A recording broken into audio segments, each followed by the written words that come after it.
वो हाजी नहीं जो गया हज करके आ गया और भाई की जमीन और प्रॉपर्टी को हड़प लिया है। हाजी की फजीलत ये, आला हजरत लिखते हैं एक हाजी 70 गुनहगारों की शफाअत करके जन्नत दिलाएगा। सुभान अल्लाह। 70 गुनहगारों की शफाअत करके जन्नत दिलाएगा। और आलिम है ना, आलिम, आला हजरत लिखते हैं आलिम इसकी तो इंतहा नहीं, आलिम को रोक लिया जाएगा। अर्ज करेगा आलिम मालिको मौला हम जन्नत में कब जाएंगे? कहा तुझे अभी जन्नत में जाने की जरूरत नहीं है, तू यहीं पर खड़ा रह और लोगों की शफाअत करता रह। लोगों को हुक्म होगा, इस आलिम को पहचानते हो, इस आलिम से तुम्हारी कोई निस्बत है। आला हजरत लिखते हैं अगर उसके शागिर्द आसमान के सितारों के बराबर भी है तो भी अल्लाह ताला उसकी बख्शिश से उसे जन्नत दे देगा, उसकी शफाअत से उसे जन्नत अता फरमा देगा। अब याद रखे आलिम दीन खड़ा होगा, कोई आकर कहेगा हुजूर पहचाना मैंने आपको वजू के लिए पानी दिया था, कोई आकर कहेगा हुजूर पहचाना मैंने आपको नमाज के लिए जानेमाज दिया था, कोई कहेगा हुजूर आपने मुझे पहचाना मैंने आपको एक अमामा दिया था, कोई कहेगा हुजूर आपने मुझे पहचाना आपके मकान बनाने के लिए मैंने ईंटें दी थी। अल्लाह अल्लाह जितनी आलिम की खिदमत की थी सब बरोज़े महशर आबाद हो जाएंगे। इसलिए मैं कहूंगा याद रखें साहिबों, इनसे इसलिए मोहब्बत करो कि ये हमारे दुनिया के भी इमाम है और इंशाअल्लाह हमारी आखिरत के भी इमाम है। सुभान अल्लाह, सुभान अल्लाह। आखिरत के भी इमाम है। अब सवाल ये उठता है साहब इस माहौल को अच्छा बनाया कैसे जाए, इस समाज को संवारा और सुधारा कैसे जाए। आज तो हलाल हराम की कोई बात ही नहीं रह गई। जो चाहा जहां से चाहा है ना, जहां से चाहा पैसा हासिल कर लिया। अच्छा एक बात बताइए, क्या दौलत के ही नाम तरक्की है? ईमानदारी से बताइए, दौलत का नाम ही तरक्की है? क्या अनिल अंबानी और मुकेश अंबानी से ज्यादा कोई तरक्की नहीं किया? तो कहेंगे वो साइंटिस्ट जिन्होंने चांद पे कदम रखा। आज इस मुल्क में इस दौर में जितने दुनियावी पढ़े लिखे हैं अमीर हैं सबकी इज्जत एक तरफ और तन्हा एपीजे अबुल कलाम की इज्जत एक तरफ। है कोई जो उस इंसान का मुकाबला कर सके एपीजे अबुल कलाम का? क्यों? इल्म ने उसके रुतबे को बढ़ा दिया। अब गौर से सुनिएगा, सारी दुनिया की तरक्की America, China, Russia, India, Pakistan, पूरी दुनिया के ब्रिलियंट दिमाग वाले पढ़े लिखे अमीरों सबकी तरक्की को अगर एक जगह समेटिए तो उसे चांद कहते हैं। चांद पे जाकर सबकी तरक्की सिमट गई। चांद से आगे कोई गया? अरे हाथ उठाकर बोले चांद से आगे कोई गया? किसी ने दावा किया? चांद से आगे अगर कोई गया है तो कुरान ने कहा सुब्हानल्लज़ी असरा बिअब्दिही लैलम मिनल मस्जिदिल हराम इलल मस्जिदिल अक्सा। आगे कुरान कहता है औ अदना फकाबा काबा कौसैन औ अदना। ये महबूब है जो चांद तक भी गए, बल्कि काबा कौसैन तक गए, वहां तक गए जहां तक किसी ने सोचा भी नहीं था। सुभान अल्लाह, सुभान अल्लाह। जहां तक किसी ने सोचा भी नहीं था। अब सारी दुनिया की तरक्की को समेट दे तो चांद है, चांद से आगे कोई नहीं गया। मगर 1450 बरस पहले कुरान ने कहा वल कमरी इज्जत तसक लतरकबुन्ना तबकन अन तबक फमा लहुम ला युमिनून। कसम है उस चमकते चांद की, एक जमाना आएगा लोग सवारी बनाएंगे चांद के ऊपर चले जाएंगे। फमा लहुम ला युमिनून, ऐ चांद पे जाने वालों तुम चांद पे चले गए मगर तुम ईमान क्यों नहीं लाते? सुभान अल्लाह, सुभान अल्लाह। क्या कहा कुरान ने?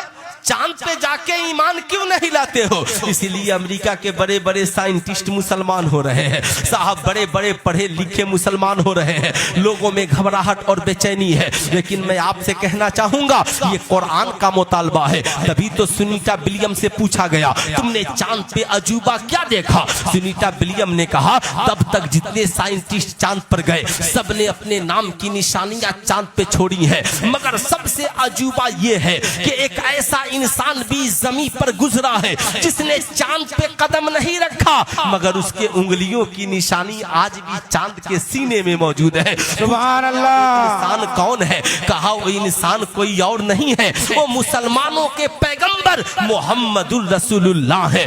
जिन मोहम्मदुर रसूलुल्लाह है, जब कुफारे मक्का ने उनसे कहा आप पैगंबर हैं तो चांद के 2 टुकड़े करके दिखाइए, इशारा किया चांद 2 टुकड़े हो गए, इशारा किया अली के लिए डूबा हुआ सूरज पलट आया।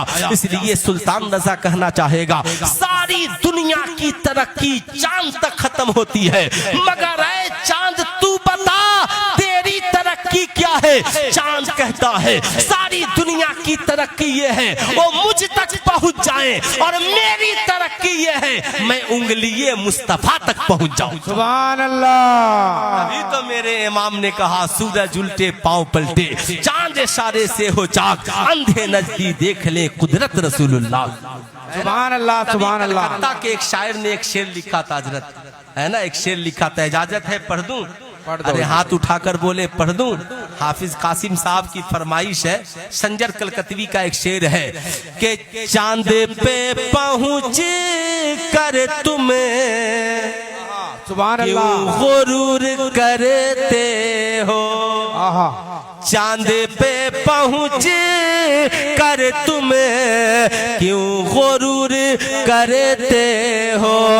अरे आमिना के बेटे की अर्श तक रसाई है, जिनकी बादशाहत पर मुत्तफिक खुदाई है, जिनकी बादशाहत पर मुत्तफिक खुदाई है।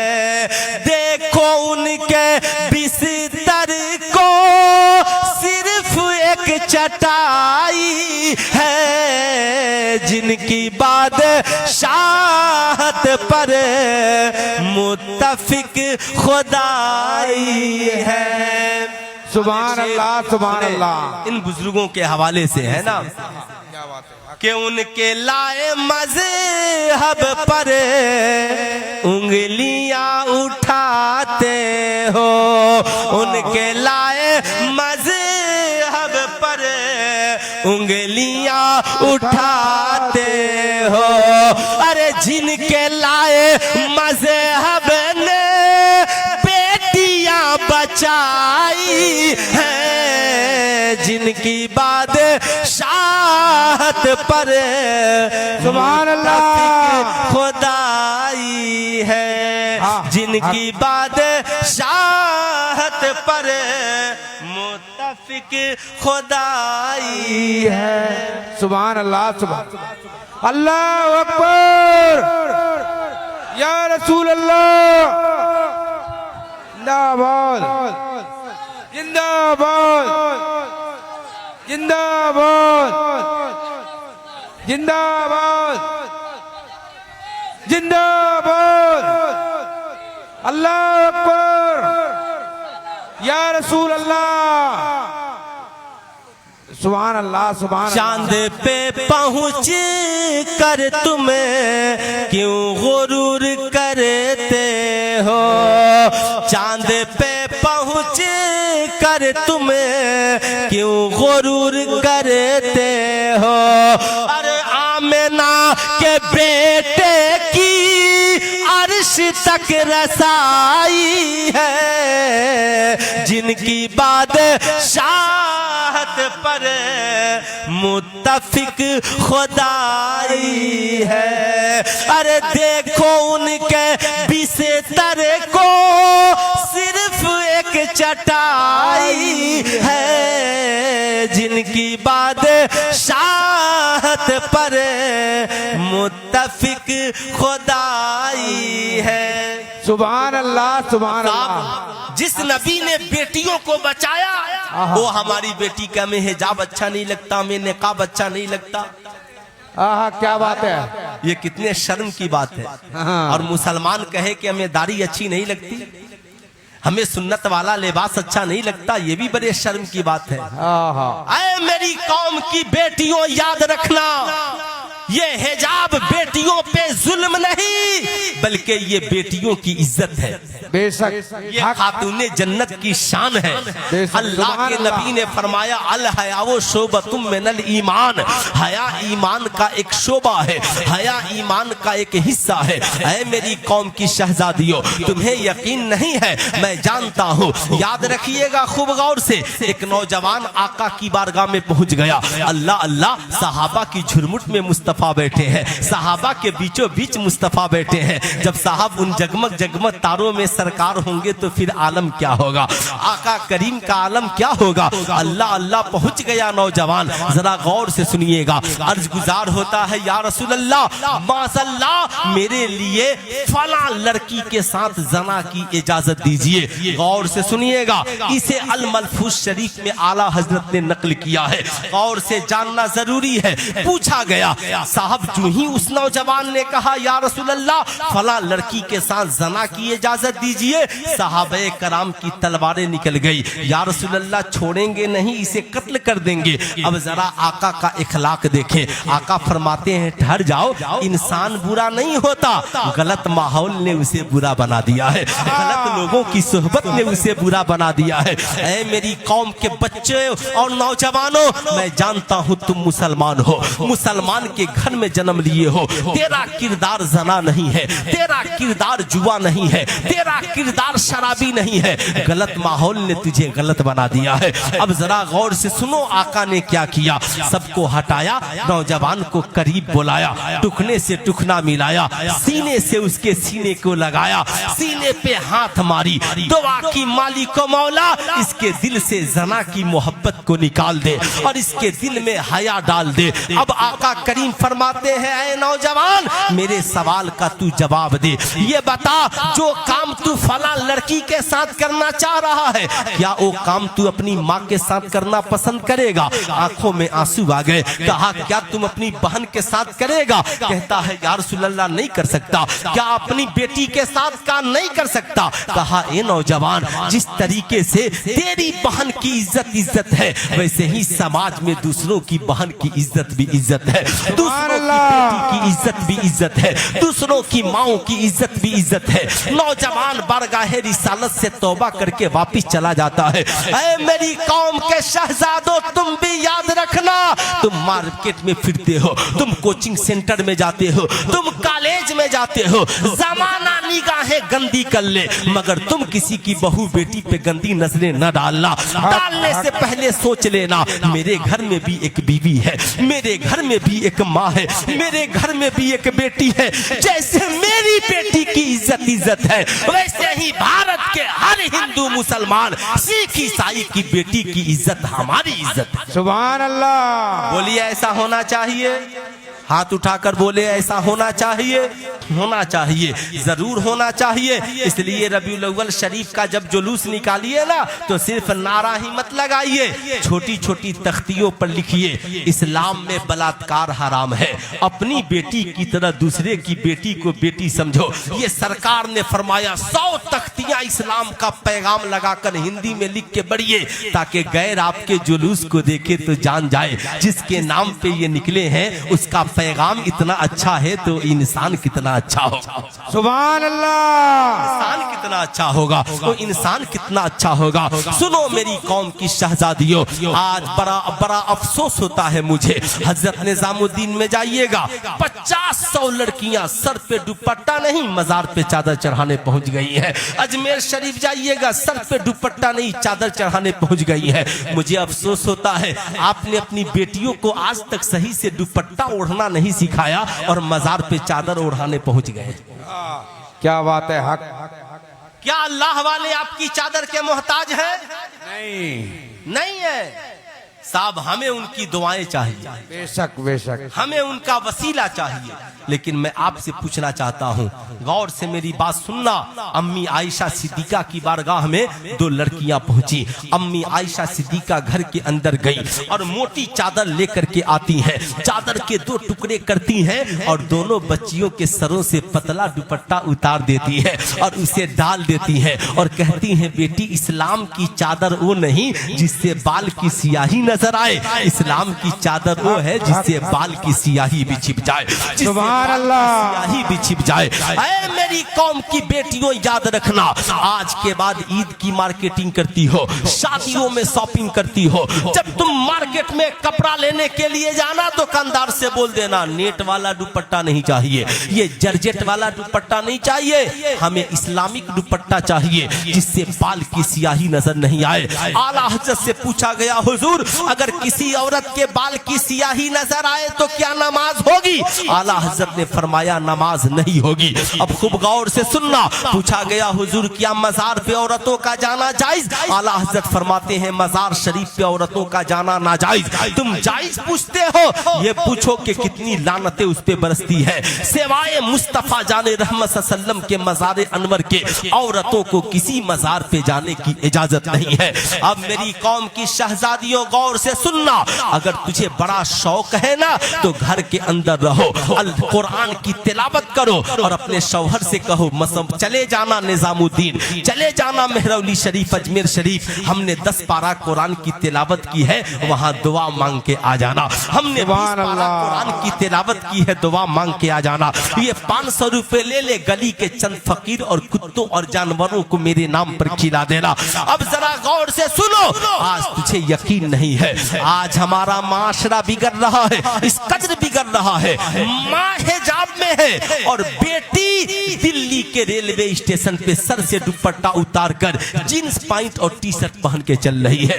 ये आज की मुस्लिम लड़कियों का वकार इतना मेयार गिर गया है, ये कौन सिखाएगा? ये तरबियत कौन देगा? ये कौन बताएगा कि बेटा हम मुसलमान हैं और हमारी इज्जत ये है, ए बेटी हम मुसलमान हैं हमारा वकार ये है? ये कौन समाज में बताएगा? हम अपनी औलाद को बताएंगे, दूसरा कौन बताएगा? इसलिए मेरी कौम की बेटियों याद रखना, आज के बाद यकीन नहीं तो तुम नेट पे सर्च के करके देख लो, दुनिया के तमामी घरों में काबा सबसे मुकद्दस है, काबे शरीफ पे गिलाफ चढ़ा हुआ है।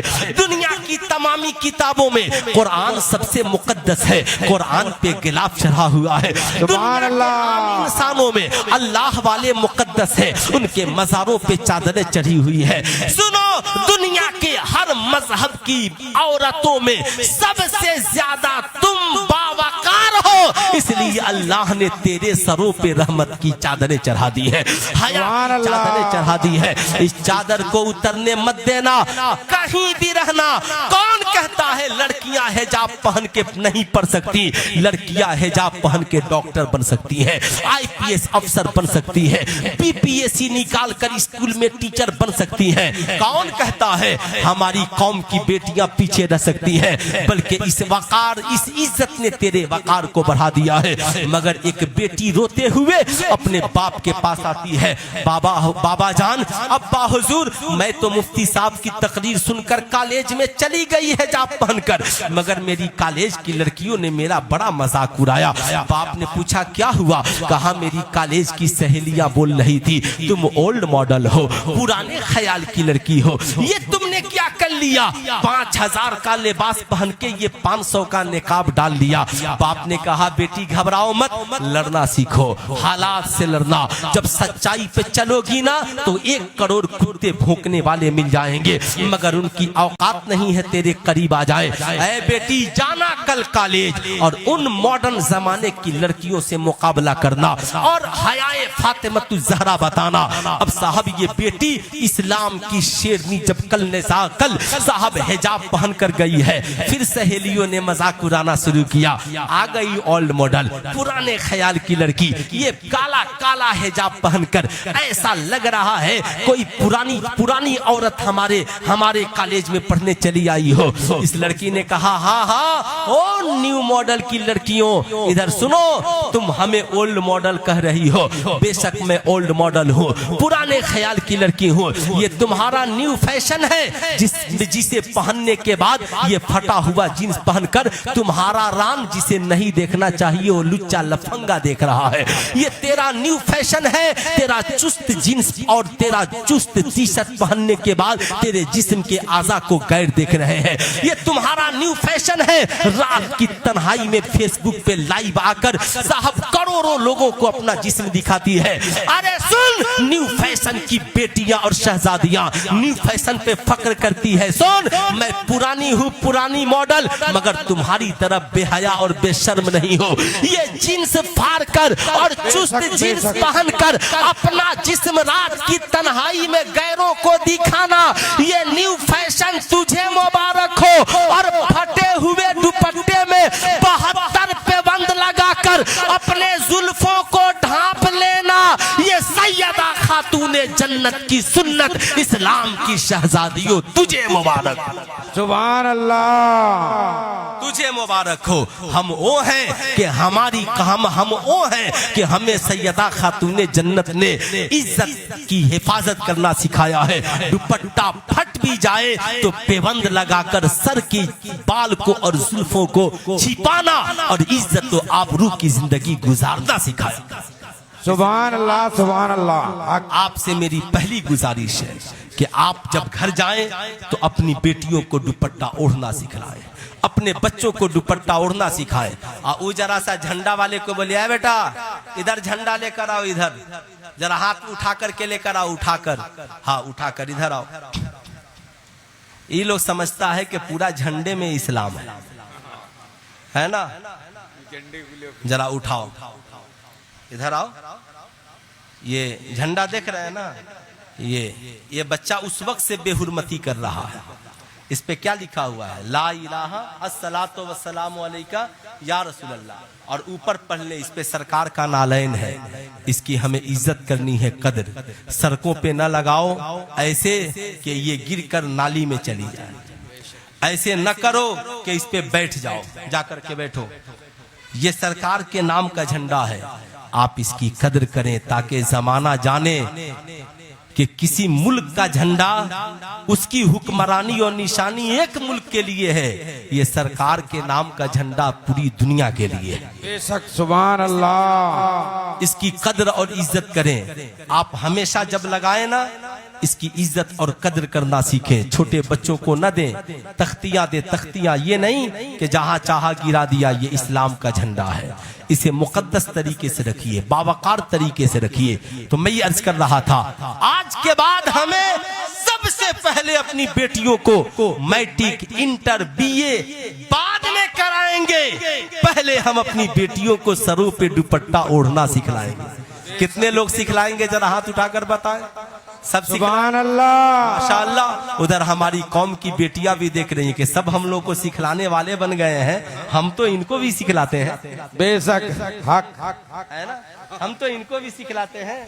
अरे सबसे पहले बच्चों को कौन सिखलाती है? माँ ही तो सिखलाती है। सबसे पहले बच्चों को बावकार कौन बनाती है? माँ ही तो बनाती है। आप मेरी बात से आपने देखा होगा, एक बात बड़ा दिल पे लगता है, आपको भी लगना चाहिए। हो सकता है लगता भी हो। मस्जिद में जब छोटे बच्चे आ जाते हैं तो आप क्या करते हैं? जना जना मौलवी बन जा, है ना साहब। मस्जिद में छोटे बच्चे आ गए ना तो हम बड़ी उनकी नाकदरी करते हैं, है ना, डांटते हैं, उधर हट जाओ, उधर हट जाओ। देखिए किताबों में आया कि नासमझ बच्चों को मस्जिद में न लाए, मगर जो बच्चे समझदार हो गए, 4 साल 5 साल के समझदार हैं, जब वो मस्जिद में आ जाए ना तो आप अल्लाह का शुक्र अदा करें और उसे मोहब्बत से अपने बगल में जगह दें। मोहब्बत से बगल में जगह दे, प्यार से। टोपी नहीं लाया है, बोले टेंशन मत लो बेटा, मैं पैसा देता हूँ, टोपी एक खरीद लेना। जुमा के दिन आए हो, हर वक्त आया करो, इस्लाम में 5 वक्त नमाज है। सुनो, मैं तुझे टॉफी भी दूंगा, मिठाई भी दूंगा। ये बताओ, नमाज पढ़ने आए हो, वुजू किए हो? है ना, वुजू किए हो? कुछ न करें, कहें बेटा ठहरो, नमाज के बाद उसे प्यार से ले जाए और ले जाकर वुजू करना सिखला दे। सुभान अल्लाह। बोले सुभान अल्लाह। वुजू करना सिखला दें और बोले बेटा घर जाना, ये मिठाई टॉफी ले लो और तेरे घर में जितने लोग जो वुजू करना नहीं जानते हो तुम सिखा देना। कसम खुदा की वो बच्चा जो मस्जिद से भाग रहा है ना, और 10 बच्चों को लेकर मस्जिद में पहुंच जाएगा। कम से कम इखलाक तो ऊंचा कीजिए, कम से कम अपना किरदार तो ऊंचा कीजिए। लेकिन हमारे यहाँ क्या है, वीडियो गेम चल रहा है तो 50 जमा हो जाएगा, IPL गेम चल रहा है, IPL गेम तो 100 जमा हो जाएगा। स्टेज का भी हाल ये है, इधर मौलाना साहब तकीक कर रहे हैं, इधर बाज लोग IPL देख रहे हैं। ईमानदारी की बात यही है कि इस दौर में IPL देखना हराम है, हराम। और मैं यूं ही नहीं बोलता, क्यों हराम है ये सुनिए। इसलिए हराम, IPL में जितने खिलाड़ी खेल रहे हैं सबके टी शर्ट पे क्या लिखा हुआ है? आप लोग कोई IPL नहीं देखते हैं? सब देखें। सब लोग बहुत शरीफ आदमी हैं, किसी ने आज तक नहीं देखा। उस पे लिखा रहता है ड्रीम 11 लिखा हुआ है, ड्रीम 11। ड्रीम 11 क्या है? ये एक जुआ का अड्डा है, जुआ का प्लेटफार्म है, जहां नौजवान टीम बनाकर सट्टा खेलते हैं, जुआ लगाते हैं। और इस्लाम में जुआ खेलना, हाथ उठाकर बोले जुआ खेलना, इस्लाम में सट्टा लगाना, इस्लाम में लॉटरी खेलना हराम है। मेरी कौम की माओ, तेरा बेटा 1 लाख नहीं 1 करोड़ ड्रीम 11 में जीत कर लाए, कहना हमें हराम की सफारी नहीं चाहिए, हमें हराम का पैसा नहीं चाहिए। तेरी मेहनत की सूखी रोटी ड्रीम 11 के करोड़ों की कमाई से बेहतर है। सुभान अल्लाह, सुभान अल्लाह। याद रखिएगा, क्यों? अल्लाह ने कुरान में फरमाया इन्नमल खमर वल मैसर। ऐ महबूब आपसे पूछा जाए शराब और जुआ के बारे में तो बता दीजिए, फीहिमा इस्मुन कबीर, इन दोनों में बड़ा गुनाह है। इसलिए याद रखना, उस वक्त सहाबा ने कहा या रसूल अल्लाह, हमें जुआ से जो पैसा मिलता है हम उसे गरीबों में तकसीम करते हैं। किसी ने कहा या रसूल अल्लाह, माज़ल्लाह हम शराब जो कसीदा करते हैं, सिर्फ दवा के लिए शराब बनाते हैं। साहब अल्लाह के नबी ने फरमाया न शराब में शिफा है, न जुए के पैसे में बरकत है। अल्लाह ने जिसे हराम कर करार दिया वो कल भी हराम था, आज भी हराम है। इसलिए कि एक आदमी जुआ खेल कर आबाद होता है और करोड़ों लोग बर्बाद होते हैं। 100 रुपया ही लगा, 10 रुपया ही लगा, साहब करोड़ों लोग के 20 रुपए चले गए और एक आदमी को 1 करोड़ मिला और एक आदमी 19 करोड़ लेकर के फरार हो गया। इस्लाम इस बात की इजाजत न कल देता था, इस्लाम न इस बात की इजाजत आज देता है। इसलिए ड्रीम 11 में लगाना या सट्टा बाजार में लगाना या जुआ खेलना इस्लाम में कल भी हराम था, आज भी हराम है। अगर कोई बंदा एक दिन हराम खाता है, 40 दिन उसे इबादत में मजा नहीं मिलता, 40 दिन नेकियों में मजा नहीं मिलता। आप जो कहते हो नमाज पढ़ता हूँ तबीयत नहीं लगती, कुरान की तिलावत करता हूँ तबीयत नहीं लगती, माँ बाप की खिदमत में मन नहीं लगता, कोई अच्छी बात करता है तो अच्छा नहीं लगता, इसलिए कि आप न जाने कितने हराम खा रहे हो। इसलिए सुल्तान रजा कहना चाहेगा, आज के इस जलसे से तौबा करके जाओ। इंसान जब एक दिन हराम खाता है तो 40 दिन उसका असर रहता है और एक दिन हलाल खाता है तो उसका असर भी 40 दिन रहता है। इसलिए मैं आपसे कहूंगा, हराम से तौबा करने वाला बनिए, हलाल खाने वाला बनिए, ताकि आपको भी आप भी नेक बने और आने वाली आपकी नस्लें भी नेक बने, आने वाली आपकी औलादें भी नेक बने। इसलिए आज के इस जलसे से वादा करके जाएं, कितने नौजवान हैं जो आज के बाद जिंदगी में कभी जुआ नहीं खेलेंगे?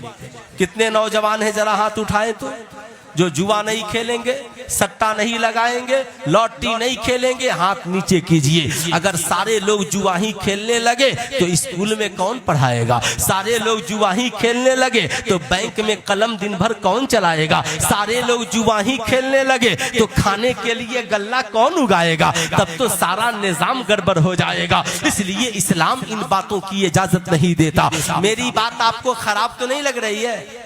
अरे बोलिए, नहीं, खराब नहीं ना लग रही है? नहीं। मेरे यहाँ एक लड़का 1 करोड़ जीता, 1 करोड़, है ना? पूरे इलाके में हंगामा, अरे मुफ्ती साहब फला लड़का ने 1 करोड़ जीता। उसके घर वाले आए, कहा मुफ्ती साहब क्या उस पैसे से उसकी दादी उम्रा कर सकती है? मैंने कहा ला हौल वला कुव्वत, उसका 1 पैसा खाना हराम है, उम्रा तो दूर की बात है। उसका 1 पैसा खाना हराम। बड़ा VIP वलीमा हम लोग खाते हैं। वलीमा खाते हैं ना भाई, खाना भी चाहिए। सबसे अच्छा वलीमा क्या है और सबसे बुरा वलीमा क्या है? आप भी कहेंगे मौलाना वलीमा अच्छा भी और बुरा भी। मैं कहूंगा हाँ, जिस वलीमा में गरीब खाएं वो वलीमा सबसे अच्छा है। अरे बोल दे सुभान अल्लाह। और जिस वलीमा में सिर्फ अमीर खाएं वो सबसे बुरा है। वो सबसे, आज हम लोग वलीमा में किसको खिलाते हैं? किसी गरीब को बुलाते हैं, इंसल्टी हो जाएगी।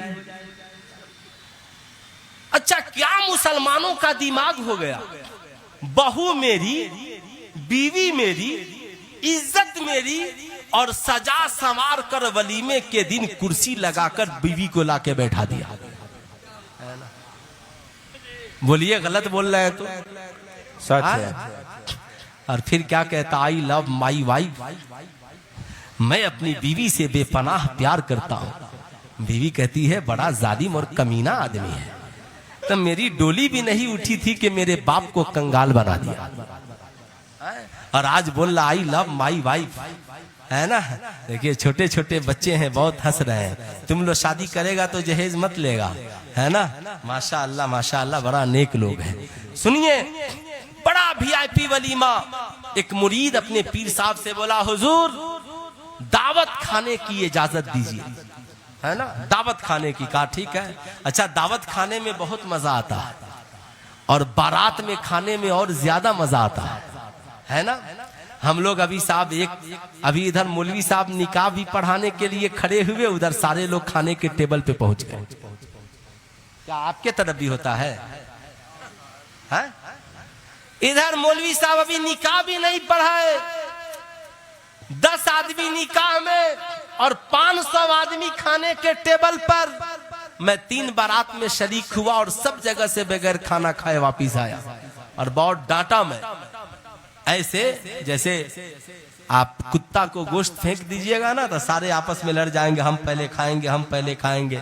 अभी बेचारा खाने वाला बैठा है कि पीछे से जाके, हाँ खैरियत से हैं, ठीक से है, अच्छा से और खाइए। वो बेचारा क्या खाएगा? तो देख रहा है कि एक आदमी सर पे चढ़ा हुआ है ना, एक आदमी सर पे चढ़ा हुआ है।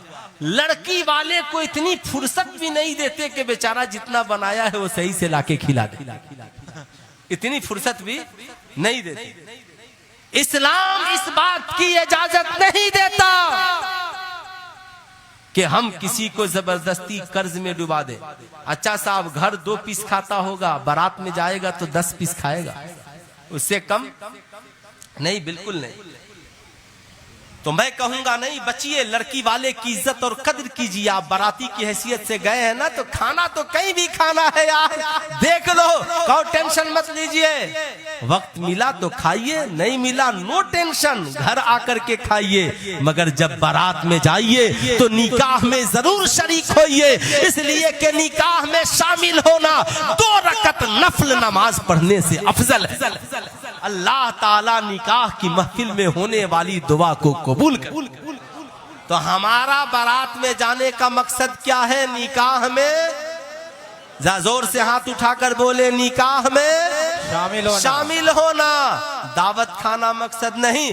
मुरीद ने कहा हुजूर दावत में जाएंगे। कहा क्या बार बार दावत की बात करता, कहीं नहीं जाना है, खानकाह की रोटी अच्छी नहीं लगती। कहा हुजूर अब खानकाह में ये सूखी रोटी खा खा के तंग आ गया हूँ, थोड़ा सा मुझे जाने दीजिए, है ना। ये जिस्म है ना, ये जिस्म है ना, जिस्म, इसको थोड़ी सी गजा चाहिए, जाने दीजिए। पीर साहब ने कहा ठीक है, इजाजत दूंगा, मगर ये बताओ खाना खाने का तरीका मालूम है? कहा हुजूर जब से पैदा हुए उस वक्त से खाने के अलावा दूसरा काम ही क्या किया है? अल्लाह अल्लाह, है ना। हम लोग खाने के अलावा दूसरा कौन सा काम किए हैं? कोई जुमा नागा नहीं जाना चाहिए। फजर की नमाज में पहुंचे या नहीं पहुंचे, मोहल्ला में पहले पहुंचेगा। जाहिर सी बात है ना। रूह की ग़िज़ा नमाज कुरान की तिलावत हो ना हो, मगर पेट सिकम शेर जरूर होना चाहिए। मैं आपसे कहना चाहूंगा, याद रखें सुभान अल्लाह। मेरी कौम के शाहजादों का, हुजूर खाने के अलावा दूसरा काम क्या किए हैं? कहा अच्छा तो ठीक है, बताओ खाना खाने का तरीका क्या है? कहा हुजूर जाऊंगा और जहां सब बैठेंगे बैठूंगा, हाथ धो लूंगा, बिस्मिल्लाह पढ़ूंगा, छोटा छोटा लुकमा खाऊंगा और खाकर अल्हम्दुलिल्लाह पढ़ूंगा, हाथ धुल के आ जाऊंगा। पीर साहब ने कहा बेवकूफ, खाना खाने का तरीका भी नहीं मालूम और दावत खाने जा रहा है। कहा हुजूर तो आप ही बता दीजिए खाना खाने का क्या तरीका है? कहा पगले, खाना खाने से पहले, बिस्मिल्लाह पढ़ने से पहले, हाथ धोने से पहले ये जानना जरूरी है मैं जो खाने जा रहा हूं ये खाना हलाल का है या हराम का? ये खाना हलाल का है या हराम का है? इसलिए दावते वलीमा खाने वालों सावधान हो जाओ, होशियार हो जाओ। वलीमा खाने से पहले एक बार लड़के वाले से पूछ लो, ये जो वलीमा खिला रहे हैं कहीं जहेज के मांगे हुए पैसे का वलीमा तो नहीं खिला रहे हैं? और कहाँ? इस्लाम में जैसे शराब पीना हराम, सूद का पैसा खाना हराम, जुए का पैसा खाना हराम, लॉटरी का पैसा खाना हराम, वैसे ही इस्लाम में मांगे हुए जहेज के पैसे का वलीमा खाना हराम। हाथ उठाकर बोले वलीमा। सिर्फ वलीमा नहीं, जहेज के मांगे हुए पैसे का वलीमा खाना। एक दिन आप पूछ कर देख लीजिए, जहेज मांगना बंद हो जाए। क्या बात है, बहुत काम की बात। लेकिन आप पूछते कहाँ है? आप पुलिस वालों का हाल ये है, बुरा नहीं लगे, जब किसी की बेटी मर जाएगी तब जाके जहेज वाला केस लिखेगा।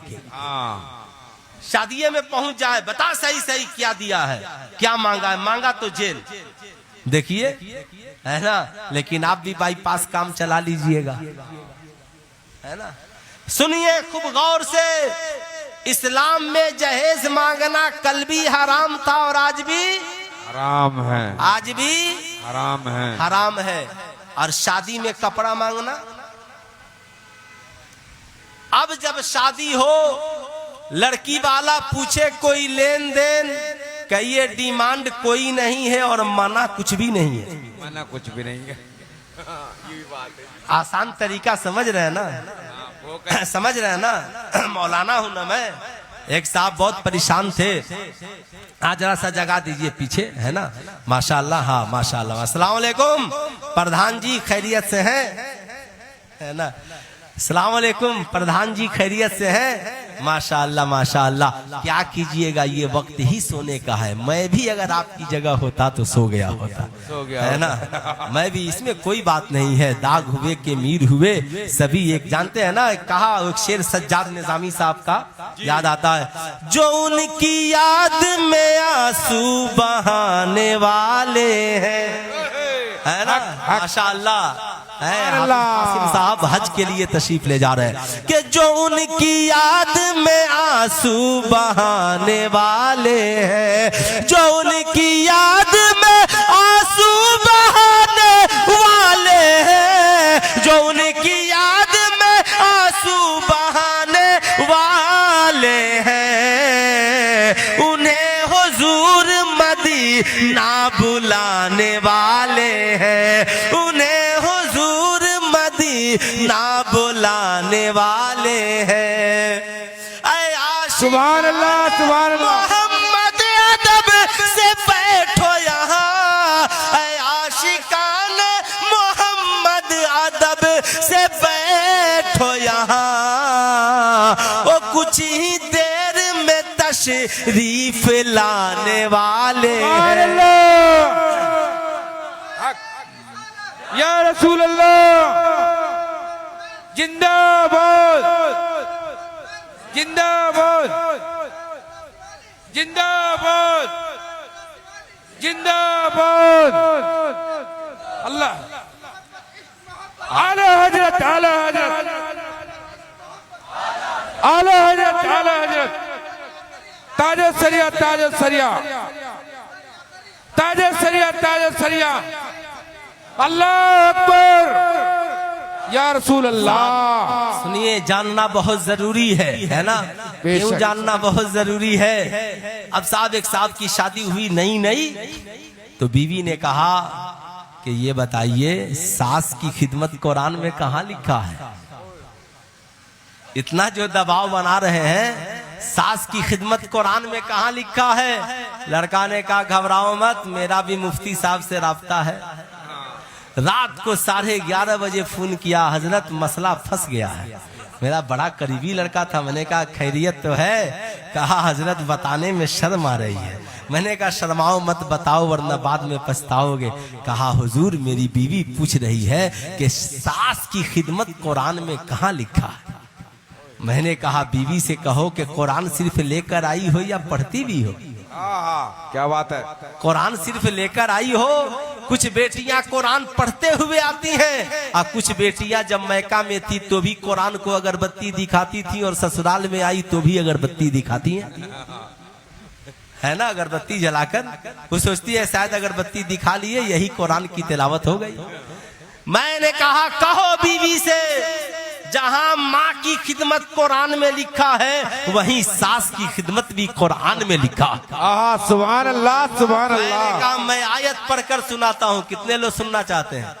सुभान अल्लाह। है ना? लड़का लोग तो जरूर सुन लीजिए, बहू लोग को टेंशन हो जाएगा। हाँ, टेंशन तो उन्हीं को है, लेकिन उनको टेंशन में जीने की जरूरत नहीं है। सास भी माँ के बराबर होती है। सुभान अल्लाह, सुभान अल्लाह। हक हक बराबर होती है ना? अल्लाह कुरान में फरमाता है वबिल वालिदैन इहसाना वज़िल कुर्बा वल यतामा वल मसाकीन, माँ बाप के साथ एहसान करो और कुराबतदारों के साथ एहसान करो। ये कुराबतदार कौन है? यही कुराबतदार तुम्हारा शौहर कुराबतदार है, तुम्हारा ससुर कुराबतदार है, तुम्हारी सास कुराबतदार है, तेरे रिश्तेदार कुराबतदार है।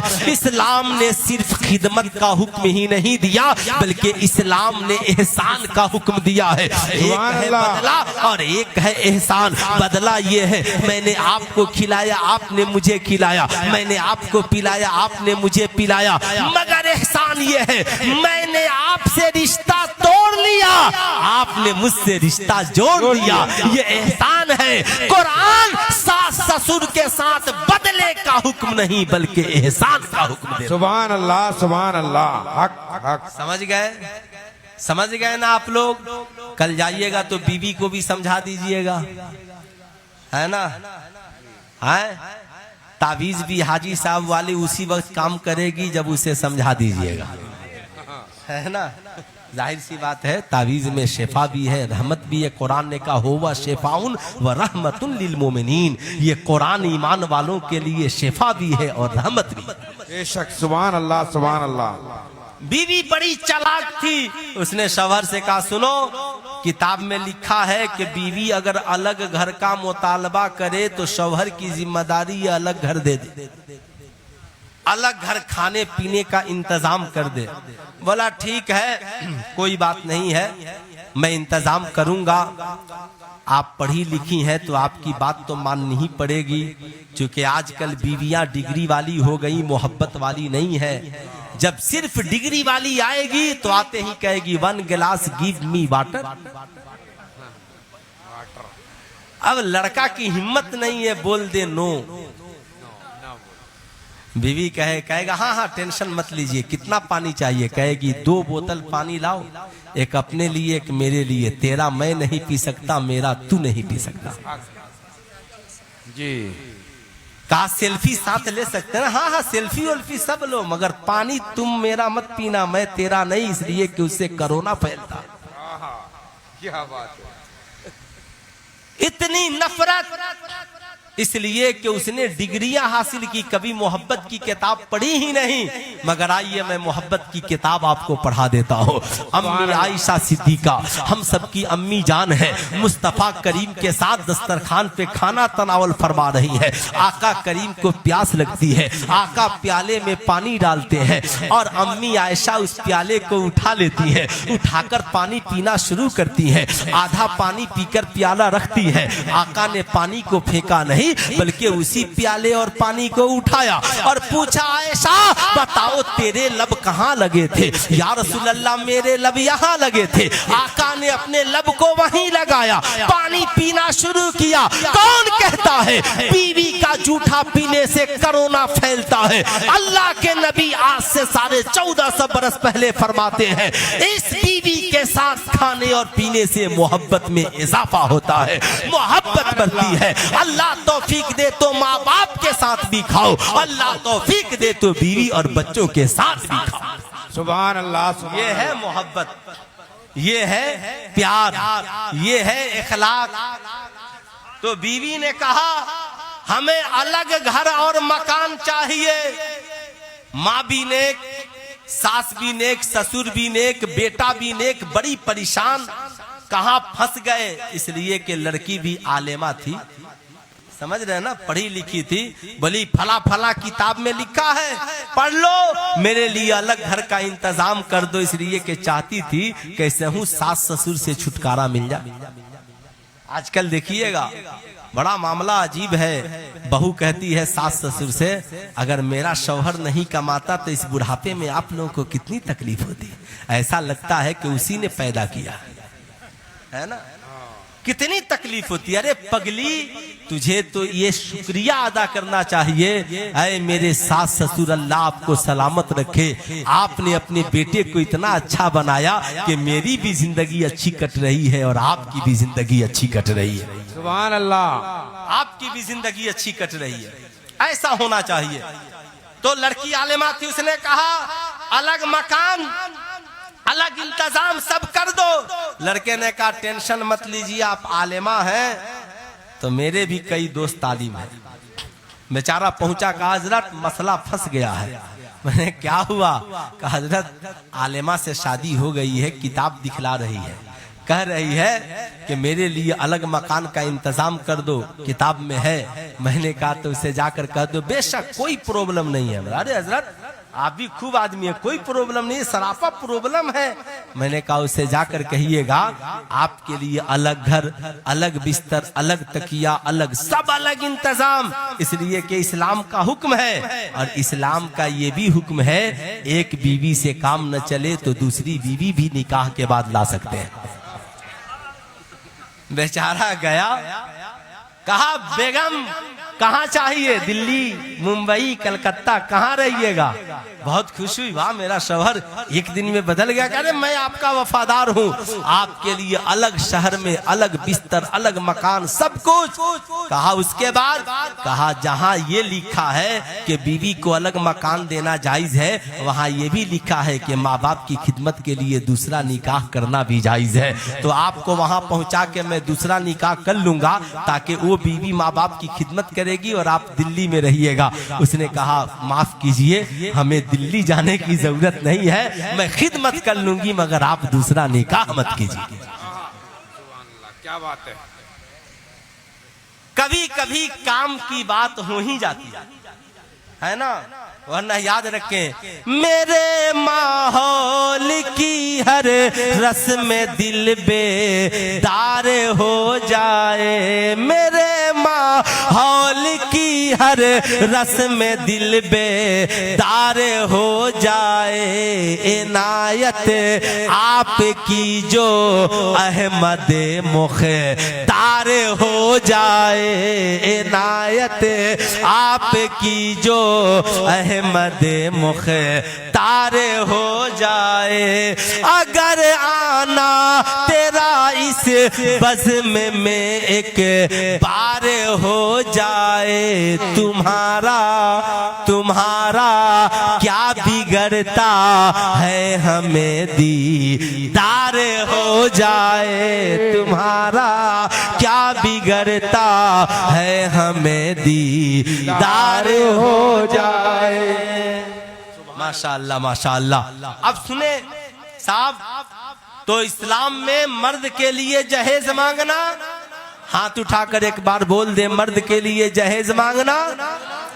अच्छा एक बात बताइए, बचपन से लेकर आज तक हम लोग सुनते आ रहे हैं जहेज मांगना। आज तक जहेज बंद हुआ? नहीं हुआ। काहे बंद नहीं हुआ? कान में चुपचाप करने बात। क्यों बंद नहीं हुआ? माँ बहन भी सुनेगी कि ये लोग मर्द लोग कितना कमजोर है। चूड़ी हम लोग पहनते हैं, कमजोरी इन लोगों को। तय कर लगे ले सकते। असल में ये लोग भी बेचारा चूड़ी की जगह पे कड़ा पहन रहा। कड़े पहन लिए। हाँ कानों में बाली गेल लिए। हाँ हाँ। जरा एक लड़का, मैं गया जलसे में, तो जिनके यहाँ मुझे ठहरना था, तो एकदम हसीन जमील खूबसूरत, यहाँ भी कई लड़के काफी खूबसूरत हैं माशाअल्लाह, बहुत हसीन जमील, और हाथ में ब्रासलेट एकदम सोने का, और आया मुसाफा वगैरह किया बेचारा, और पानी वगैरह लाया। कहा हजरत मैं आपका बहुत बड़ा फैन हूँ। मैंने कहा अच्छा आप मेरे बहुत बड़े फैन हैं? सुभान अल्लाह सुभान अल्लाह। अच्छी बात है।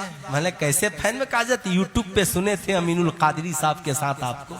अभी इस बार हम लोग आ रहे थे दोनों आदमी रांची से, तो कई लोग समझे कहा कि आप दोनों साथ में हैं ना, कि हाँ साथ आ रहे थे, जलसे से लखनऊ जाना था। खैर बहरहाल, तो मैंने कहा आप मेरे फैन हैं? कहा हाँ। मैंने कहा बाबू पानी पिलाए, खाना खिलाए, सब ठीक है, मगर मैं तुमसे खुश नहीं हूं।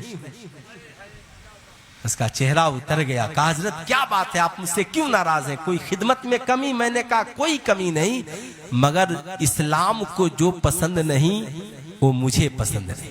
बेशक हक हक हक हक। आपने जो हाथ में ब्रासलेट पहना है ये औरत के लिए जायज और मर्द के लिए नाजायज। आपने ये कैसे पहन लिया? कहा हजरत आज तक मुझको मालूम ही नहीं था कि ब्रासलेट पहनना नाजायज है, क्योंकि अभी उसकी उम्र भी कम थी। मैंने कहा तो पहने कैसे? कहा हजरत सलमान खान को देखकर, है ना, सलमान खान को देखकर। मैंने कहा अच्छा तुमने सलमान खान को देखकर ये पहन लिया, तो सुल्तान रजा को देखकर ये समझ लो कि इसको उतार दो। ये इस्लाम में कल भी पहनना हराम था, आज भी पहनना हराम है। पूछा क्यों? मैंने कहा ये हाथ में ब्रासलेट और कड़ा पहनना ये सिखों और काफिरों का तरीका है, और सरकार ने फरमाया मन तशब्बह बिकौमिन फहुवा मिनहुम, जो जिस कौम से मुशाबिहत रखेगा उसका अंजाम उसी के साथ होगा। क्या तुम चाहते हो मरने के बाद तेरा अंजाम यहूदियों के साथ हो, नसरानियों के साथ हो, सिखों के साथ हो, काफिरों के साथ हो? कहा हुजूर नहीं।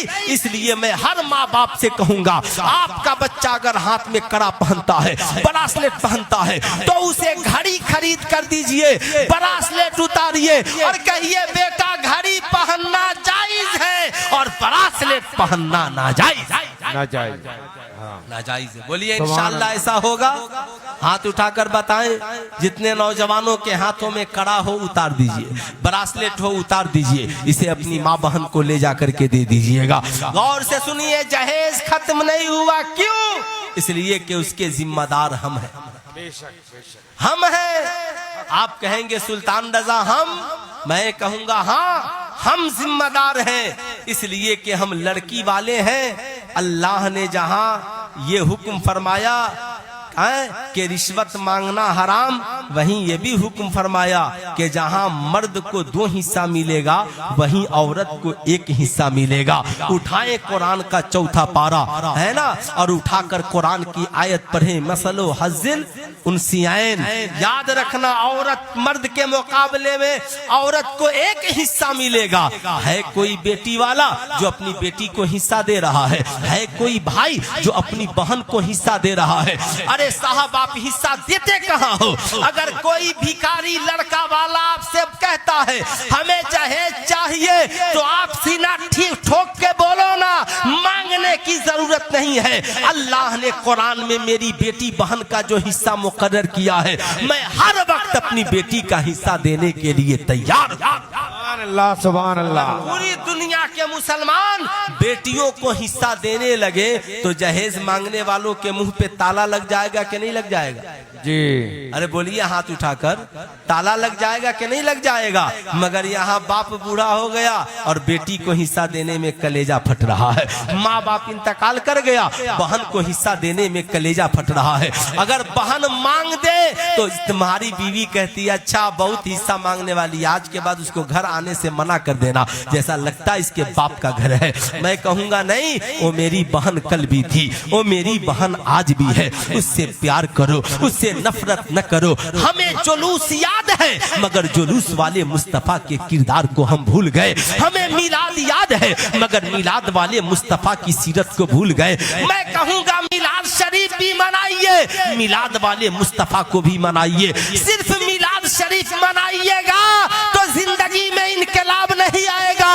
मिलाद शरीफ मनाने वाला भी बनिए और मिलाद वाले मुस्तफा को मनाने वाला भी बनिए। सुभान अल्लाह, सुभान अल्लाह। मनाने वाला भी बनिए। आका ने कितना प्यार किया, कितनी मोहब्बत की। अब जरा गौर से सुनिएगा। साहब आका करीम सल्लल्लाहु अलैहि वसल्लम सहाबा की झुरमुट में बैठे हैं, उनकी रजाई बहन हजरत सीमा आ जाती है। अल्लाह के नबी सल्लल्लाहु अलैहि वसल्लम ने पहचान लिया, कहा ए मेरी बहन, आप चाहो तो पूरी जिंदगी मेरे साथ रहो, या चाहो तो मेरी सारी दौलत लेकर अपने घर चली जाओ। है ना, सुनेगा और से। हजरत सीमा मचल गई, बोली मेरे भाई, मेरे घर पे बच्चे भी हैं, शौहर भी हैं, मेरा कबीला है, मुझे जाने की इजाजत दीजिए। आका ने कई ऊंटों को माल से भर दिया, सुभान अल्लाह, और कहा खादिमों से के जाओ और मेरी बहन को पहुंचाओ।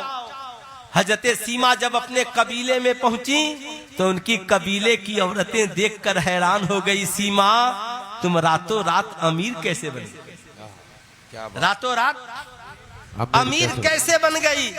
तो हजरत सीमा ने कहा ये सारा माल मुझे मेरे भाई ने दिया। उन औरतों ने कहा ए सीमा, क्या तेरे भाई को गरीबी की फिक्र नहीं है? हजरत सीमा मुस्कुराई, कहा मेरे भाई का नाम मोहम्मदुर रसूलुल्लाह है। सुबह को माल आए तो शाम तक बांट देते हैं, रात को माल आए तो सुबह की सूरज निकलने से पहले बांट देते हैं। वो कभी गरीबी की फिक्र नहीं करते। कहा क्या अगर हम भी तुम्हारे भाई को भाई बना ले तो हमें भी नवाजेंगे? हजरत सीमा ने कहा हाँ, जो भी उनके पास जाता है उसे नवाजते हैं। आका करीम का ये इखलाक देखकर हजरत सीमा के कबीले की सारे मर्द और औरत आए, आका करीम की बारगाह में आए। आने के बाद उन्होंने इस्लाम कबूल किया। कहा आका जब आप इतने अच्छे हैं तो आपका खुदा कितना अच्छा होगा। मेरी कौम के शहजादों, बाप के इंतकाल के बाद, माँ के इंतकाल के बाद भाई बहनों को छोड़ना मत, भाइयों से नफरत की दीवारें मत खड़ी करना, बहनों से नफरत की दीवारें मत खड़ी करना। बहनें दिल का सुकून होती है, बहनें दिल का करार होती है, बेटियां दिलों की चैन होती है। अपनी बहन से कहना मेरी बहन, अब्बा दुनिया में नहीं रहे, अम्मा दुनिया में नहीं रही, हम चाहते हैं तेरा हिस्सा तुझको दे दे, तुम्हारा मन तुम्हारी मर्जी। बहन, हर बहन चाहती है मेरा भाई खुश रहे। वो कहेगी अरे भैया मेरे पास किस चीज की कमी है, आप इसे रख लो। अब आपके लिए उस मकान में रहना जायज, उसके हिस्से की जमीन बोना जायज। मगर आपने पूछा नहीं और उसके हिस्से की जमीन बो रहे हैं। आपने पूछा नहीं, उसके हिस्से के मकान का किराया उठा रहे हैं। याद रखिएगा, बगैर उसकी इजाजत के वो किराया आपके लिए इस्तेमाल करना दुरुस्त नहीं है। जैसे शादी में जबरदस्ती 50 आदमी का कपड़ा मांग लिया, लड़की वाले ने खुशी से नहीं दिया, तो अब वो 50 जोड़े कपड़े हाजी साहब पहने, कारी साहब पहने, इमाम साहब पहने, जो भी पहनेगा उसे पहन कर नमाज नहीं होगी, इसलिए कि वो रिश्वत वाला कपड़ा है। इसलिए इमाम साहब लोग भी सावधान हो जाइए। बोल दीजिए लड़का वाले से जबरदस्ती मांग के मत देना। बहनोई है तो सावधान, साले को बोल दीजिए साले जो देना हो अपनी कमाई से देना, मांग करके ससुराल से भीख मत देना, इसलिए कि तू जबरदस्ती मांग कर देगा, उसे पहन कर हम गुनाह क्यों उठाएंगे? अरे बोलिए कितने लोग ऐसा करेंगे? हाँ, आप नहीं कीजिएगा। माशाअल्लाह माशाअल्लाह। सारे लोग होशियार हो जाइए, तब तो जहेज के खिलाफ तहरीक चलेगी। जहेज के खिलाफ आवाज उठाइए। मैं आपसे कहना चाहूंगा, बहन से कहिए मेरी बहन, कल तक अम्मा थी तू समझती थी तेरा घर है, अब्बा थे समझती थी तेरा घर है। ए मेरी बहन, अब्बा अम्मा नहीं रहे तो क्या हुआ, आज भी ये तेरा घर है। कल तक अब्बा तेरी मदद को पहुंचते थे, अब तेरा भाई तेरी मदद को पहुंचेगा। माना मेरे पास अब्बा की तरह दौलत नहीं है, मगर अल्लाह ने जितना मुझे नवाजा है, मैं उतनी ही दौलत लेकर हर लम्हा तेरी खिदमत के लिए तैयार हूं। सुभान अल्लाह सुभान अल्लाह। यहाँ हाल क्या है, बाप का इंतकाल भाई से अलग, बाप का इंतकाल बहन से अलग। बेचारा गरीब भाई है, अब हिसाब किताब शुरू। मैं आपसे पूछना चाहता हूँ किस बात का हिसाब किताब। आप भाई से कहते हो या तो मकान ले लो या तो दे दो। बेचारा ये छोटा भाई अब गरीब आदमी है, कहाँ से ला करके इतने पैसे आपको देगा, लेकिन आपके दिल में रहम नहीं आता। गरीब भाई को आप छोड़ देते हो। सरकार फरमाते हैं जो अपने लिए पसंद करो वही अपने भाई के लिए पसंद करो। एक नौजवान आका करीम की बारगाह में हाजिर हुआ, अर्ज गुजार हुआ, फिदा का अबी उम्मी या रसूलल्लाह, या रसूलल्लाह मेरे माँ बाप आप पे कुर्बान। आका जी ये बताया जाए, मेरा एक भाई है, दिन रात नमाज पढ़ता है, कमाता नहीं है। या रसूलल्लाह मैं अकेले कमाता हूँ, अपना भी घर चलाता हूँ, अपने भाई का भी घर चलाता हूँ, अपने बीवी बच्चों को खिलाता हूँ, अपने भाई के बीवी बच्चों को खिलाता हूँ। आका करीम अब मुश्किल पेश आ रही है, क्या कोई सूरत है मैं अपने भाई से अलग हो जाऊं? आज का कोई टोपी छाप मौलाना होता, मैं टोपी छाप इसलिए बोल रहा हूं कि बहुत लोग आलिम नहीं हैं और बहुत लंबी टोपी लगा के घूमते हैं। अब लोग उनसे मसला पूछ लिए तो शर्म के मारे ये नहीं कहते कि हमें नहीं आराम, किसी से पूछ लेंगे, हजरत से पूछ लेंगे, फला से नहीं। गलत सलत टोपी छाप होते तो कहते हाँ हाँ ठीक है उसे अलग कर दो, और क्या घर में कोई बेला झिझक बोल देते अलग कर दो। मगर सरकार की बारगाह है, आका फरमाते हैं ऐ नौजवान, आज के बाद जिम्मेदारी और बढ़ गई। कहा जिम्मेदारी और बढ़ गई। या रसूलल्लाह क्या कहा, जाओ अपनी बीवी से भी कहना कि आज के बाद कमाना तो तुम बाद में खाना और अपने भाई को पहले खिलाना, अपने बीवी बच्चों को बाद में खिलाना, उसके बीवी बच्चों को पहले खिलाना। क्या पता अल्लाह किसकी वजह से तुझे रिस्क दे रहा है। नौजवान घर गया, बीवी ने कहा आका ने क्या कहा है, क्या मोहब्बत थी, आका ने क्या कहा है। शौहर ने कहा नबी ने इरशाद फरमाया है आज के बाद खुद बाद में खाना और भाई के बीवी बच्चों को पहले खिलाना। उसने कहा बेशक ऐसा ही करेंगे। आका ठहरे नहीं, आका ने उनके भाई को भी बुलावा भेज दिया। बुलाने के बाद कहा नौजवान मैंने सुना है आप सिर्फ नमाज पढ़ते हैं, कमाते नहीं हैं। शर्मिंदा हो गए। आका ने फरमाया क्या अल्लाह ने कुरान में नहीं फरमाया इज़ा क़ुज़ियतिस सलात फंतशिरू फिल अर्द, जब तुम नमाज पढ़ लो तो जमीन पर इसके हलाल के लिए फैल जाओ। आज के बाद नमाज पढ़ने के बाद मस्जिद में नजर न आना, बल्कि रिज़्क़े हलाल कमाने के लिए निकल जाना, ताकि तेरे बीवी बच्चे किसी के मोहताज ना हो, तेरा भाई किसी का मोहताज ना हो। ऐ मेरी कौम के नौजवानों, आज के जलसे से पैगाम लेकर के जाओ, अल्लाह तुझे जितना रिस्क दे उसी में 2 रोटी खाना, आधी भाई को खिलाना। याद रखना भाई को अलग न करना। भाई कमा कर अलग हो जाए कहना ठीक है अलग हो जाओ, मगर जिंदगी में जब मुसीबत आ जाए तो फिर भाई के पास आ जाना, भाई के पास आ जाना। और नौजवान हो तो कमा कर भाइयों के हाथ को बढ़ाओ।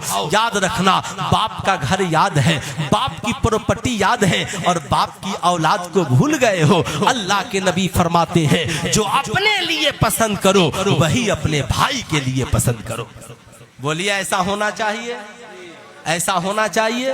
इंशाअल्लाह अपने घर में भी ये मोहब्बत का चिराग जलाइए। एक दो बात और सुनिए फिर गुफ्तगू खत्म, इसलिए कि सुबह के 2:30 बजने वाले हैं। शायद आपने घड़ी को मुलाहिजा नहीं किया है, इसलिए एक बार मुलाहिजा कर लीजिए। मुलाहिजा करना भी बहुत जरूरी है, जानना भी बहुत जरूरी है। मैंने जितनी बातें बताई हैं ये सब इसलिए बताई हैं, यही दीन है, यही दीन की तालीम है। मैं तो कहूंगा महतमीम साहब से, कारी साहब से कि जैसे आपने इतना बड़ा इदारा बनाया है, ऐसे ही इस कौम के बच्चों को डॉक्टर, इंजीनियर, प्रोफेसर की पढ़ाई आसान हो, इनके लिए कॉलेज और यूनिवर्सिटी भी बनाइए। इसलिए बनाइए कि ये हमारी कौम का क्या होगा, इस कौम का क्या होगा।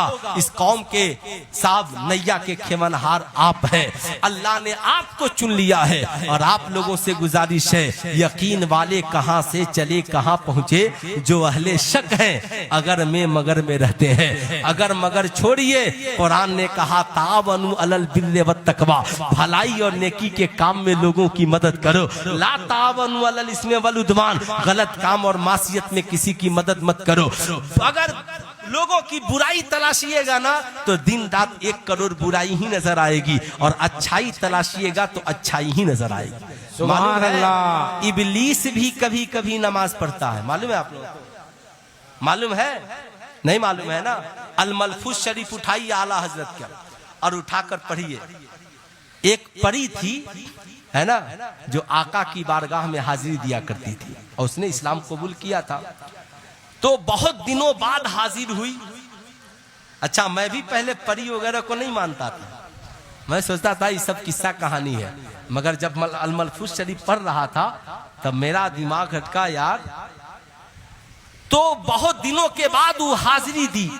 आका ने पूछा कि इतने दिन कहाँ चली गई थी? उसने कहा हुजूर हिंद में मेरे कुछ रिश्तेदार थे, मैं उनके यहाँ चली गई थी। खूब याद रखेंगे, तो हम लोगों से पहले की वो मखलूक है। हिंद में कुछ रिश्तेदार थे, वहां चली गई थी, मगर हुजूर मैंने एक अजीब बात देखी। कहा क्या देखी? कहा हुजूर जा रही थी तो रास्ते में एक पहाड़ था और पहाड़ के ऊपर इबलीस नमाज पढ़ रहा था। मैंने कहा तब? कहा मैं रुक गई और मैंने इबलीस से कहा, ओ इबलीस तू तो लोगों को नमाज से बहकाता है और खुद नमाज पढ़ रहा है, खुद नमाज पढ़ रहा है।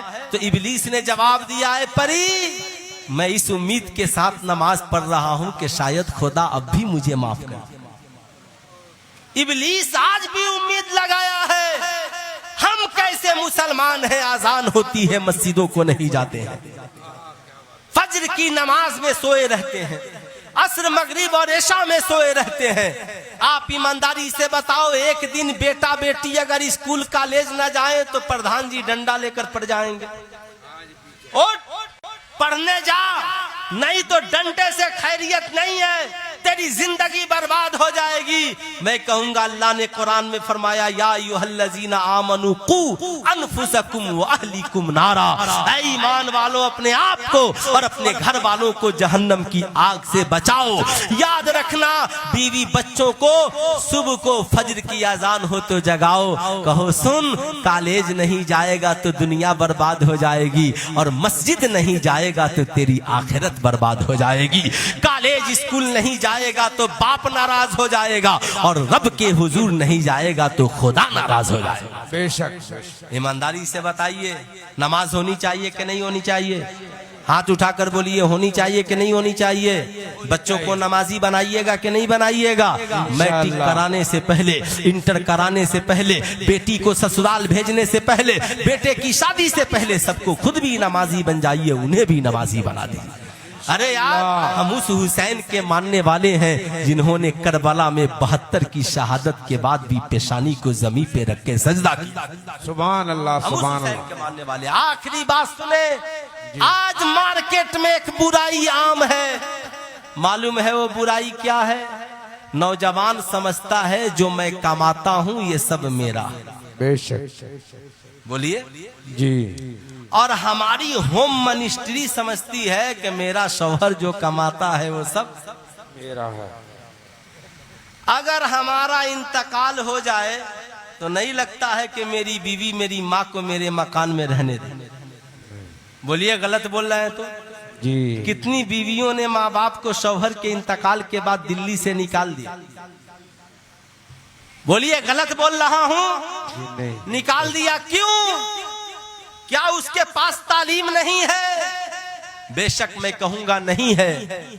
ये जहालत है, जहालत। एक नौजवान आका की बारगाह में पहुंचा, अर्ज गुजार हुआ, या रसूल अल्लाह, मर्द के ऊपर पहला हक किसका है? क्या कहा? मर्द के ऊपर पहला हक? सिर्फ मर्द हाथ उठाकर बोल दे सुभान अल्लाह। सुभान अल्लाह। मैं इसलिए बोला हूं सिर्फ मर्द उठा ले, इसलिए कि जो गुलाम है उनसे कोई मुतालबा नहीं है ना जी। मर्द कहा, मर्द के ऊपर पहला हक किसका? आका मुस्कुराए और कहा तुम्हारी माँ का। क्या कहा? सुभान अल्लाह, सुभान माँ अल्लाह। का। ठहर गए, फिर थोड़ी देर बाद पूछा, या रसूल अल्लाह फिर किसका? कहा तुम्हारी माँ का। फिर ठहर गए, फिर पूछा, या रसूल अल्लाह तीसरी बार फिर किसका? कहा तुम्हारी माँ का। फिर ठहर गए, चौथी बार पूछा, या रसूल अल्लाह फिर किसका? कहा तुम्हारे बाप का। कहा तुम्हारे बाप का। अब आला हजरत सरकार से पूछा गया, हुजूर मर्द कमाए तो क्या करे? आला हजरत ने इस हदीस का तर्जमा लिख दिया, कहा 100 रुपए कमाए तो 75 माँ को दे दे और 25 बाप को दे दे। इसलिए कि हुजूर ने 3 बार माँ का जिक्र किया और 1 बार बाप का जिक्र किया। अब आगे बढ़िए, फिर पूछा गया आला हजरत सरकार से, हुजूर ये तो बताइए कि बाप का रुतबा बड़ा है या माँ का रुतबा? आला हजरत मुस्कुराते हैं, फरमाते हैं मोहब्बत माँ से ज्यादा करो और अदब बाप का ज्यादा करो, इसलिए कि बाप तेरा भी हाकिम है और तुम्हारी माँ का भी हाकिम है। ऐ मेरी कौम के शहजादों, आज के बाद याद रखना, जिंदगी में हमारी कमाई में पहला हक हमारी हाथ उठाकर बोले हमारी, और दूसरा हक हमारे बाप का, फिर हमारी बीवी और बच्चों का, फिर भाई बहन और सारे रिश्तेदारों का। अब जरा याद रखिएगा, लेकिन बड़ा अफसोस होता है जब कोई माँ रमजान में फोन करे और बेटा कहे अम्मा फोन रख दे, अपने बीवी बच्चों से बचेगा तब न तुम्हारे लिए पैसा भेजेंगे। आह, माँ का कलेजा फट जाता है। जिस माँ को शरीयत ने पहला हक दिया, आज वो माँ चाय की 2 घूंट के लिए मोहताज है, आज वो बाप दवा के लिए मोहताज है। मैं कहूंगा मत दो सुल्तान रजा को इतने पैसे, मत मिलाओ हमसे हाथ, लेकिन खुदारा मैं गुजारिश करूंगा, बहुत मुसाफा हो गया, रात की तन्हाई में बूढ़े बाप का जेब देख लो, कहीं तेरे बाप का जेब तो खाली नहीं है। रात की तन्हाई में कभी माँ का आंचल देख लो, उसके आंचल में कुछ पैसे हैं कि नहीं है, कहीं मेरा बाप सुबह को चाय की होटल पे मोहताज न हो जाए। ऐ मेरी कौम के शहजादों, आज हम बर्बाद क्यों हैं? आज हम डॉक्टर, इंजीनियर, प्रोफेसर, आली, मौलाना, बिजनेसमैन होकर भी कामयाब नहीं है, इसलिए कि हमारी जिंदगी में हमारी माँ का हक नहीं है। हम एयर कंडीशन में है, मेरी माँ बुढ़ापे में खून के आंसू रो रही है, मेरा बाप दवा की 2 घूंट के लिए मोहताज है। ऐ नौजवानों, याद रखना, सारी दुनिया तेरी कमाई खाकर सो जाती है, रात की तन्हाई में अगर हमारी कामयाबी के लिए कोई आंचल फैलाता है तो हमारी माँ फैलाती है। रात की तन्हाई में हमारे लिए कोई दुआ करता है तो हमारा बाप दुआ करता है। इसलिए मैं गुजारिश करूंगा, अल्लाह के नबी ने इरशाद फरमाया, उस वक्त तक अल्लाह उसके रसूल तुमसे राजी नहीं होंगे जब तक कि तुम्हारी माँ और तुम्हारे बाप तुमसे राजी नहीं हो जाए। इसलिए आज के बाद दिल्ली रहना, मुंबई रहना, कलकत्ता रहना, सऊदी अरब रहना, आज के बाद कमाना तो पहला फोन अपनी माँ को करना, अम्मा तनख्वाह मिली है, बोल तुझे कितने पैसे की जरूरत है, अब्बा के दवा के लिए कितने पैसे चाहिए। माँ बाप का कलेजा खुशी से फूले नहीं समाएगा। दुआ करेंगे, मौला मेरे बेटे ने मेरा क्या ख्याल किया है, तू उसकी दुनिया को भी हसीन कर दे और आखिरत को भी हसीन कर दे। तो कितने नौजवान हैं जो आज के बाद कमाएंगे तो सबसे पहले माँ बाप की खिदमत करेंगे। माशाअल्लाह, सब करेंगे माशाअल्लाह, पहले माँ बाप फिर बीवी बच्चे। इसलिए बीवियां सुन रही हैं तो अपने शौहरों से कह देना, आज के बाद कमाना तो पहला हक अपनी माँ का ख्याल करना। जो शौहर अपनी माँ से मोहब्बत करेगा, इंशाअल्लाह वो सास को भी कभी भूखे नहीं रहने देगा। याद रखना मेरी कौम की बहुओं, तेरा शौहर अगर तुझे कहता है कि माँ बाप को छोड़ चल दिल्ली में फ्लैट लेकर रहते हैं, तो कहना नहीं नहीं जाऊंगी। कहेगा क्यों? कहा जो माँ बाप को धोखा दे सकता है वो बीवी को कभी भी धोखा दे सकता है। बोलिए गलत बोल रहा हूँ? जी जी, कभी भी धोखा दे सकता है। इसलिए मैं आपसे कहूंगा, इसाले सवाब सिर्फ यही नहीं है कि माँ बाप के नाम पे इलाके को खाना खिला दें। इसाले सवाब ये भी है कि पैसा मुख्तसर इसाले सवाब में खर्च कीजिए। बाकी पैसा 50,000 1 लाख जो खर्च हो रहा है बचाइए और लाकर कहिए हाजी साहब, कारी साहब, ये पैसा लीजिए, मेरे माँ बाप के नाम पे किसी गरीब बच्चे को आलिम दीन बना दीजिए, हाफिज कुरान बना दीजिए। मत चढ़ाइए मजार शरीफ पर 1000 की चादर, 500 की चादर मत चढ़ाइए, 50 रुपए की फूलों की चादर चढ़ाइए, 450 रुपए बचाकर दाउल उलूम अहले सुन्नत गरीब नवाज में ले आइए। कहिए कारी साहब ये पैसा लीजिए, हजरत महबूबे इलाही के नाम पे किसी गरीब बच्चे को कॉपी किताब और कलम खरीद दीजिएगा। हजरत ख्वाजा गरीब नवाज के नाम पे किसी आपके मदरसे में आने वाली कोई गरीब बच्ची हो जिसका दुपट्टा फट गया हो, उसे दुपट्टा खरीद दीजिएगा। कसम खुदा की तुम्हारी चादर से जितने गरीब नवाज खुश नहीं होंगे, उससे ज्यादा उनके नाम पे गरीबों को पढ़ा दोगे, खुश हो जाएंगे। गरीब माँ बहनों के सरों पे आंचले डाल दोगे, दुपट्टा डाल दोगे, खुश हो जाएंगे।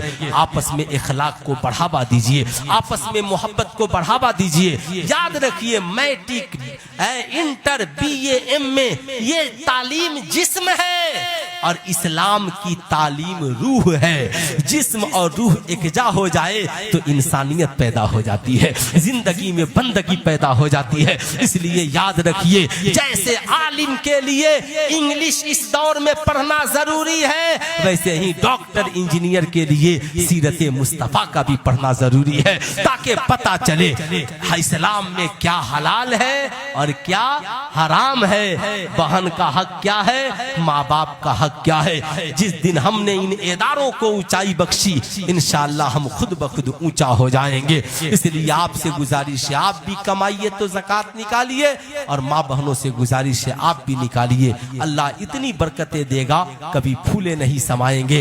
हाफिज कुरान को हुक्म होगा, ऐ हाफिज कुरान, कुरान पढ़ता जा, जन्नत में चढ़ता जा। हाफिज कुरान ठहर जाएगा, कहेगा मालिको मौला मैं कुरान पढ़ता जाऊं और जन्नत में चढ़ता जाऊं। जिन्होंने मेरी तालीम में मदद की और हिस्सा लिया वो जन्नत में कब जाएंगे? रब फरमाएगा तू भी जन्नत में जा और उनको भी लेकर चले जा।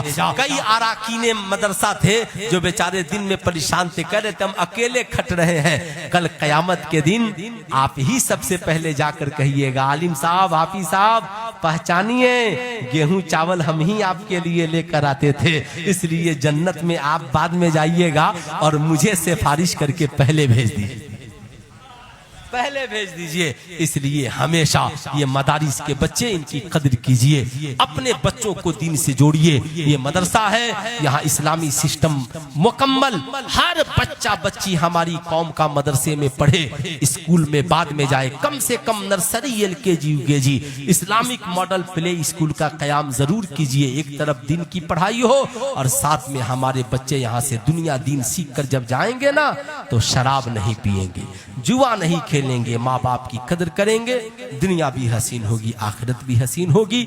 आप भी थक गए, मैं भी थक गया और मैं तो कारी साहब से इमसाल कहा कि 30 बार मुझे बुला रहे हैं, कितनी बार सुनेंगे? कोई चेहरा बदल लीजिए, चेहरा बुलाइए, जितने आलिम आए सबकी कदर कीजिए, सबसे सुनिए।